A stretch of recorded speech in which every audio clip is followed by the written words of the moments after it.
Madame, Monsieur, bonsoir. Les titres de l'actualité de ce jeudi 2 mai 2024.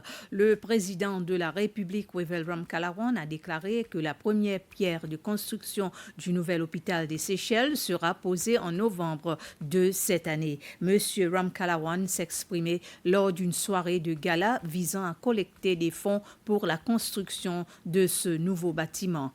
La soirée de gala s'est tenue ce mardi soir à l'hôtel Eden Bleu à Eden Island. Elle a été organisée par le comité de collecte de fonds du nouvel hôpital. Le comité est sous la direction de Madame Marie-France McGregor. Ce projet devrait coûter 1 milliard de roupies. La première personne à offrir de l'argent pour le projet a été la chef de la direction de la société Albacora qui a remis 100 000 euros, soit l'équivalent d'1,5 million de roupies. Le groupe de soins de santé AMSA de Dubaï s'est quant à lui engagé à verser 5 millions de roupies pour les 10 prochaines années. Mais l'entreprise a initialement donné 500 000 roupies pour le projet de l'hôpital. Des sommes d'argent ont été récoltées grâce à des dons et des ventes aux enchères, la vente des billets pour le dîner de gala ainsi qu'un défilé de mode et un dîner.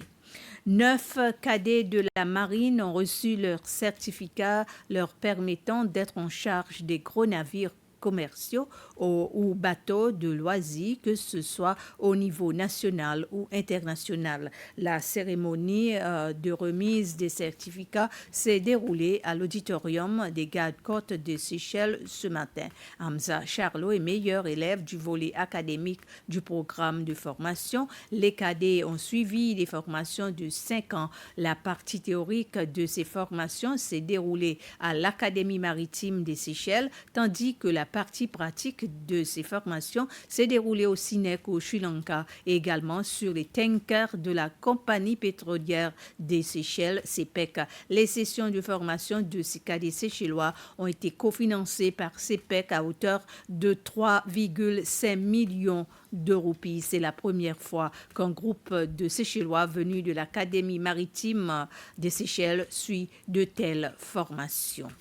Une quinzaine d'opérateurs de confiserie ont l'occasion d'apprendre à préparer différents snacks à base de poissons, des collations qui peuvent ensuite être vendues aux écoles. Le cours de cuisson destiné aux opérateurs de collations vise à encourager les étudiants à manger plus de poissons afin de mener une vie plus saine. Il s'agit d'une initiative du ministère de la Pêche et de l'Économie bleue, de l'Autorité de la pêche et du ministère de la Santé et celui de l'Éducation. Ce cours coïncide avec la Journée mondiale du thon qui est célébrée aujourd'hui. Margaret Ali, responsable du développement des produits et de l'assurance de qualité à l'Autorité de la pêche, affirme que le poisson devient de plus en plus rare pendant la lise du Sud-Est et que pendant le cours, les vendeurs de confiserie sauront également quelles variétés de poissons sont disponibles sur le marché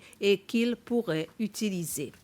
L'Agence de l'embellissement et de la gestion des déchets, la LWMA, demande aux membres du public de prendre leurs responsabilités et de respecter la réglementation lorsqu'ils sont en train de jeter leurs déchets dans les poubelles. Cet appel intervient après que certaines personnes jettent toutes sortes de déchets dans des poubelles à travers le pays. La situation est évidente dans les poubelles du district d'Okap où des objets jetables tels que de vieilles machines à laver, de vieilles brouettes, des chaises cassées, des déchets sont empilés dans les poubelles. Et juste en face du bureau d'administration du district de Cap, l'emplacement construit pour placer les poubelles a été détruit. Et les Jeux de l'ACNOA, ou Association des comités nationaux olympiques d'Afrique, débuteront aux Seychelles lundi prochain.